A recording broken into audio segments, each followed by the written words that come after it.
One of the things I keep saying is we are Africans. We should not, keep looking for each other's trouble because it doesn't really make sense. As big as we are, as matured and intelligent and educated as we are not supposed to be doing all these things that looks very childish.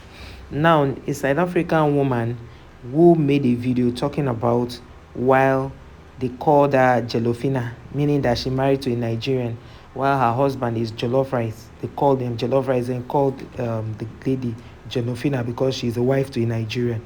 So while they called her those names, she's saying that the reason why she's feeling for some South African men is because they are never present in the lives of their children. And they are not present, not just being present, they are not even financially present, they are not physically present, they are not financially present for their children. And as such, the Nigerian men who now date these single mothers take care of the responsibilities of these children.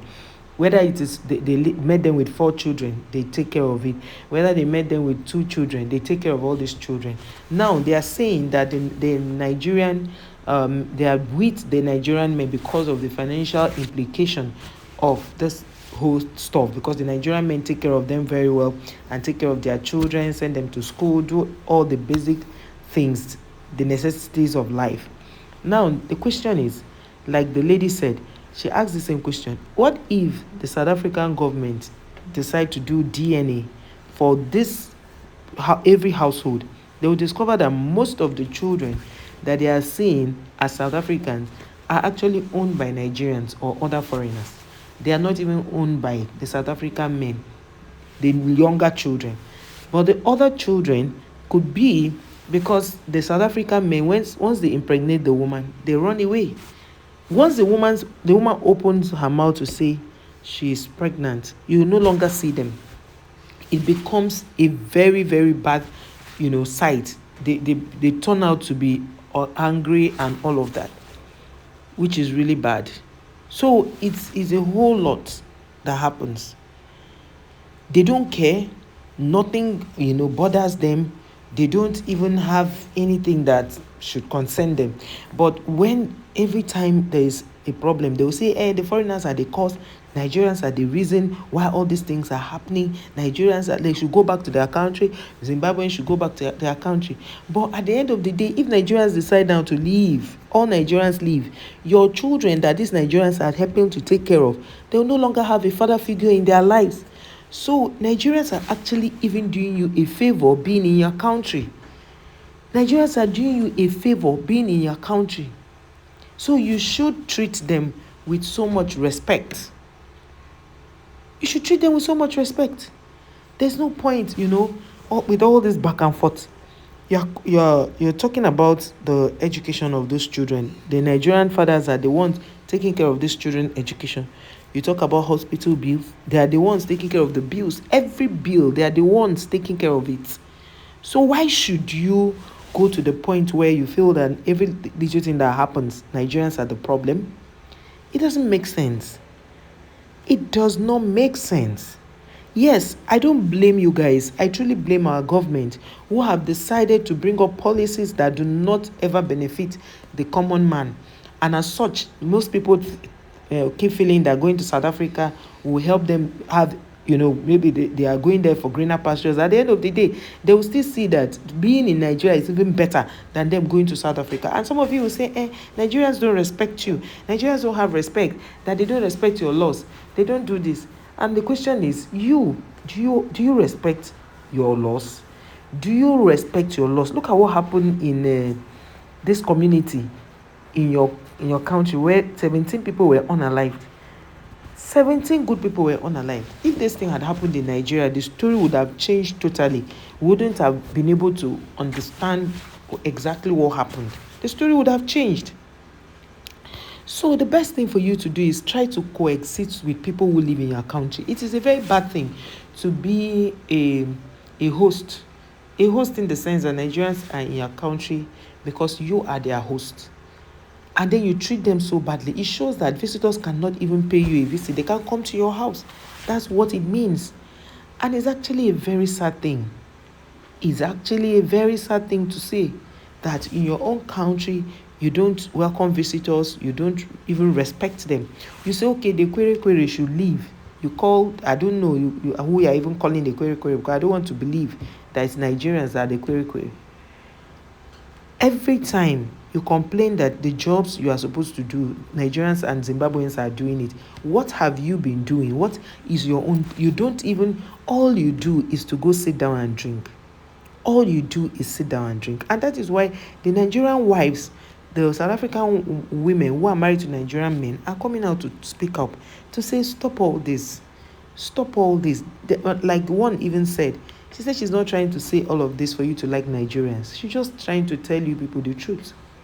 So you see a lot of girls at 16, they already have boyfriends, and they have boyfriends openly.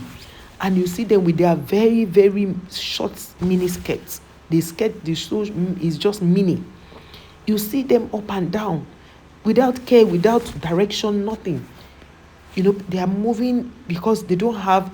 It's only the ladies who are in South Africa that are dating Nigerian men or married to Nigerian men who have a sense of direction, because the Nigerian men know how to instill discipline in the children, even when they are not their own children. You know what it means for somebody who don't even know your father. Some South African women have 4 children, and those children have 4 fathers. Each child has a father. Those are things in Nigeria they frown at.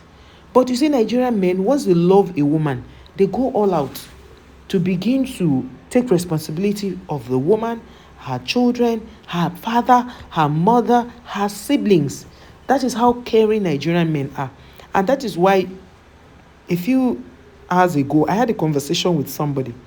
And the person said that the reason she wanted to marry from her own tribe is because her tribe men will not do the kind of things these other people are doing. That's to show you that in every community, in every country, they have people who do a certain thing, lifestyle that other people don't do. So in Nigeria, most Nigerian women who married outsiders is because they had their own time frame they wanted to get married. So they did not get the kind of men they wanted to marry, or those men were not interested in them. And as such, they decided to seek, love outside. So whenever you see, before you tell people leave our community, you said you have been telling us how Nigerians are selling powder. Who are those buying powder, if not your people, if not the South Africans and the children? If a child buys powder and takes, it shows that the parents of that child were not responsible. And it still boils down to the father figure being absent in the child's life. A child who does not have a father and mother in their life, or in the absence of a father or mother, at least they should have a father figure in their lives, or somebody who acts like their mother. But in the case where they don't have these people, it's a problem. The child will grow carelessly. The child will not know what to do at a time. The child will follow bad company. Like they say, bad company corrupts good manners. The child will keep going to school, making very long braids and dancing anyhow they want to dance with mini skirts. And nobody seems to see anything wrong with that. The Nigerian men are trying their best. I wish these Nigerian men would stop dating the South African women and stop marrying them and come back to Nigeria and pick their wives and stay in Nigeria. I wish they can do that. It's just that most Nigerians have a culture of once they travel outside the country, they want to make it to a certain level before they come back. Because the reason they went there is not to show off. The reason they went there is to work hard. And that is why those jobs that South Africans see as menial jobs, Nigerians see it as a job. They see that anything, that is why in Nigeria you see that everybody learns a skill, because they tell you no matter, even people with doctorate degrees, you see them learning a skill. Because being skilled is very important. You can never lack. You can never go broke. So Nigerians know this trend, and that is why you will never see Nigerians misbehave. Just recently, I saw a news that broke that this American artist, 50 Cent, had to use Nigerian culture and some of Flavor's, footage in his video. And that made the video to go viral. Nigeria is a blessed nation. Happy independence, Nigeria. Nigeria is a blessed nation. Nigeria is a nation that when people want their things to go viral, they talk about Nigeria. And I know that Nigeria will be better for everything